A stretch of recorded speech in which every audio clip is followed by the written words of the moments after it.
Dormir. Ça fait du bien de dormir. Commence bien cette vidéo, on sent qu'on va apprendre des trucs tout de suite. Bon, en vrai, dormir, au-delà du fait que ça fait du bien parce que c'est agréable, ça fait aussi du bien à notre cerveau, à notre corps, donc ça fait du bien à notre santé. Donc, dormir, ça nous fait du bien, mais à l'inverse, si on dort pas, ou si on dort pas assez, ah. Alors, qu'est-ce qui se passe si on dort pas assez ? D'ailleurs, qu'est-ce que ça veut dire, pas dormir assez? Est-ce que ça peut vraiment nous rendre malades si on ne dort pas suffisamment? Et même, est-ce que c'est vrai que si on nous empêche de dormir, on meurt, carrément? Avant de répondre à toutes ces questions, un petit mot sur Emma qui sponsorise cette vidéo. Et c'est pas la première fois, donc je les remercie pour deux raisons. D'abord, parce que ça me permet de vous faire du contenu, et puis ensuite, parce que du coup, je suis full équipé Emma, maintenant. Le linge de lit, les oreillers à mémoire de forme, la couette, etc. La totale. J'avais même le surmatelas à mémoire de forme, mais la dernière fois, si vous vous souvenez bien, j'avais testé leur matelas hybride premium. Je l'avais commandé pour quelqu'un qui en avait besoin et qui m'invite souvent à dormir. Et franchement, j'ai kiffé. Donc cette fois, je m'en suis pris un pour moi aussi. Alors, je vous explique un peu comment ça marche. Vous allez sur le site d'Emma, vous choisissez ce dont vous avez besoin, et ensuite votre commande arrive, bien emballée dans un carton facile à ouvrir. La livraison, elle est gratuite, et le retour aussi. Oui, parce que vous pouvez essayer les produits pendant 100 nuits, et les renvoyer s'ils ne vous conviennent pas. Ah, et vous m'aviez posé une question la dernière fois dans les commentaires, donc je me suis renseigné. Non, vous n'avez pas besoin de remettre le matelas dans le carton. Si vous voulez le renvoyer, vous appelez le service client et ils viennent le chercher chez vous. Une autre question qu'on m'a posée aussi, les délais de livraison ces derniers mois. J'ai demandé aussi et voilà ce qu'on m'a dit. Après les promos précédentes, il y a eu énormément de commandes, donc il y a eu des ruptures de stock, donc des délais de livraison allongés. Mais on m'a dit que la situation est rétablie et que les produits sont de nouveau disponibles. Si vous avez des questions ou des soucis, n'hésitez pas à contacter Emma. Les matelas, ils sont garantis 10 ans. Le matelas hybride a été primé 7 fois en Europe et le hybride 2 a été le meilleur matelas testé en France en 2023. Et bien sûr, j'ai un petit cadeau pour vous, 10% de réduction avec le code COREYT. C'est marqué là. 10% de réduction en plus des promos qu'il y a jusqu'au 6 février, qui peuvent déjà aller jusqu'à moins 50%. Je vous ai mis le lien dans la description, vous avez juste à cliquer dessus et à vous faire plaisir. Mais donc, la question du jour, enfin, une des questions du jour, parce que vous allez voir qu'il y en a plusieurs, c'est ne pas assez dormir, est-ce que c'est dangereux? Bon, déjà, qu'est-ce que ça veut dire ne pas assez dormir? Oui, ça fait déjà deux questions, je vous avais prévenu. Alors, combien de temps il faut dormir pour être bien? 8 heures! Il faut dormir 8 heures. Ah bah, ça je le sais, alors là, tu peux y aller, mon con. C'est vrai qu'on entend souvent dire qu'une bonne nuit, c'est 8 heures de sommeil. C'est pas complètement faux, mais c'est pas complètement vrai. Ça dépend de l'âge qu'on a, déjà. Quand on vient de naître, on peut dormir jusqu'à 18 heures par jour. Quand on a 8 ans, c'est un peu plus de 10 heures. Au moment de l'adolescence, c'est entre 8 et 10 heures par nuit. Et quand on arrive à l'âge adulte, c'est entre 7 et 9 heures. Et puis ça diminue un petit peu après 65 ans. Oui, donc en gros 8 heures quoi, hein. Donc j'avais raison. Oui, tu avais un peu raison, c'est vrai. Bah ouais, voilà. Mais en même temps, ce chiffre, il veut absolument rien dire. Bah si, 8 heures, ça veut dire 8 heures en fait. Allô. Ça veut rien dire parce que c'est une moyenne, et que du coup, ça peut beaucoup varier d'un individu à l'autre. Ah. Et oui, parce que en plus de l'âge, il y a plein d'autres facteurs qui font varier le temps de sommeil dont on a besoin. L'état de santé, par exemple. Si on est malade, on a besoin de dormir plus pour que notre corps puisse se remettre. Puis notre activité physique aussi. Est-ce qu'elle a été importante pendant la journée ou pas trop? Il y a plein de facteurs qui entrent en jeu, mais le principal truc qui fait qu'on n'a pas toutes et tous besoin du même nombre d'heures de sommeil, c'est celui-là. Le sommeil, il a plusieurs phases. Endormissement, sommeil léger, sommeil profond, vous vous souvenez, on a déjà parlé de tout ça ici. Quand on est passé par chacune de ces phases, on a bouclé ce qu'on appelle un cycle de sommeil, et ça recommence. Et c'est là que la différence se fait.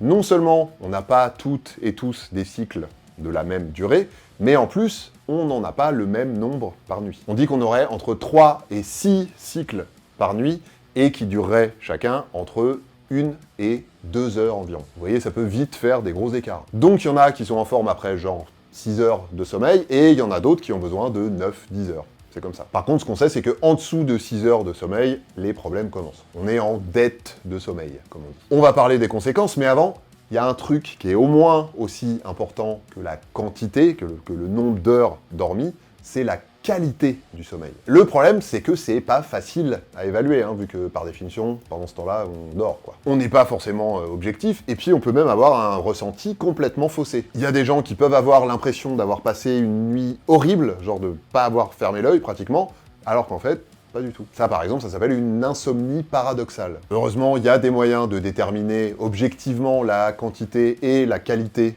de notre sommeil, comme de tenir un agenda du sommeil, par exemple. Si vous connaissez pas, je vous mets un exemple dans la description de la vidéo. Mais ce qu'il faut savoir, c'est qu'il y a vraiment plein de trucs qui détériorent la qualité de notre sommeil. L'alcool, par exemple. Ça, on dort, ok, mais on dort mal et c'est pas un sommeil réparateur, comme on dit. Le stress aussi, Globalement, l'état psychologique dans lequel on est, ça influence beaucoup la qualité de notre sommeil. Il y a la température aussi, on sait qu'on dort moins bien quand il fait chaud. Il y a notre état de santé, globalement, comme la douleur par exemple, qui perturbe le sommeil, ou des conditions particulières comme l'apnée du sommeil, dont on avait déjà parlé ici avec Ben de Nota Bene, l'état dans lequel on est quand on va se coucher, l'énervement, l'activité physique qu'on a eue, notre exposition aux écrans, etc., etc. C'est important de connaître tout ça pour pouvoir se mettre dans les meilleures conditions pour dormir.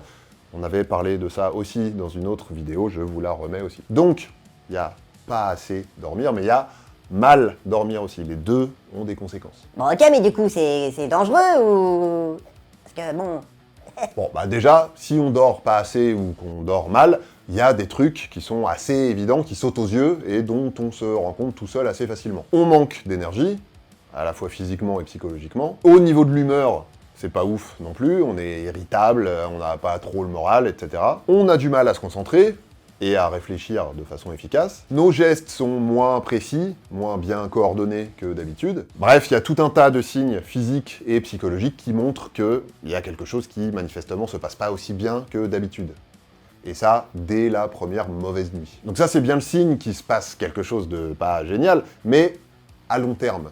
Est-ce qu'il y a vraiment des conséquences? Pour comprendre ce qui se passe à long terme, si on dort pas assez ou qu'on dort mal, ou les deux, il faut déjà comprendre ce qui se passe dans notre corps pendant qu'on dort, et à quoi ça sert de le faire. Et vous allez voir que du coup, ce qui se passe dans le cas contraire, tout de suite ça devient beaucoup plus clair. Vous avez sans doute déjà entendu votre tonton ou votre tati vous dire un truc du genre « Ah bah moi c'est pas dur, je suis réglé comme une horloge. Alors là, tu peux y aller. Là, Bon, alors en général c'est pour vous parler de son transit intestinal. Mais si on regarde les choses de manière un petit peu plus globale, il faut bien reconnaître que tantine ou tonton, ils ont raison. On a une horloge, celle qu'on appelle notre horloge biologique ou notre horloge interne. On en a même plusieurs qui déterminent ce qu'on appelle le rythme circadien. Alors c'est pas un rythme qui jongle avec des bolasses enflammées, c'est le rythme qui gère et qui régule toute notre petite machinerie interne. Ce rythme il dure à peu près 24 heures et il comprend notamment le rythme veille-sommeil. Et même s'il y a plusieurs théories là-dessus, la plus communément admise c'est que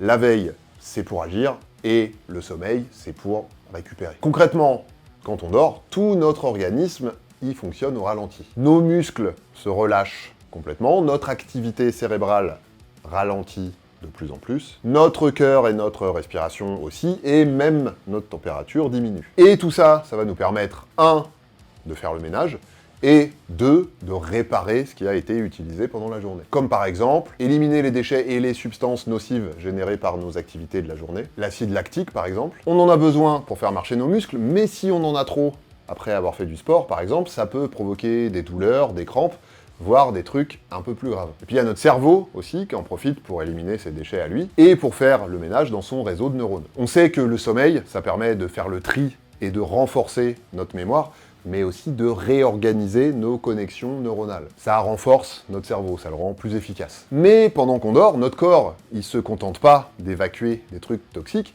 il profite aussi qu'il est un petit peu au calme pour fabriquer des choses dont on a besoin. Il sécrète tout un tas de substances super importantes, comme une grande partie de l'hormone de croissance, par exemple. Et on sait aussi que le sommeil, il est indispensable au bon fonctionnement de notre système immunitaire. Voilà, ça c'est juste quelques exemples pour que vous compreniez à quoi notre corps s'occupe pendant qu'on dort, quand on a l'impression qu'il fait rien. En gros, pour résumer, pendant qu'on dort, tout ralentit, et l'énergie qu'on économise, notre organisme, il peut s'en servir pour faire tout un tas de trucs importants, et principalement, se réparer et se préparer pour la suite. Du coup, à l'inverse, oui, vous êtes malin, vous avez compris, si on dort pas assez, le corps, il se répare mal et il se prépare pas bien pour la suite. Du coup, on abîme nos organes plus rapidement.